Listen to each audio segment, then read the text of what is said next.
One of the place I'm always is the gym, but second one it's gonna be my farm.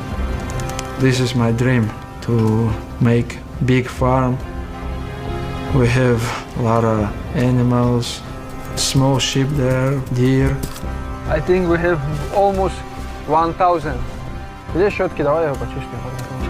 have horses, we have bikes there. It's just place you can rest, do some barbecue.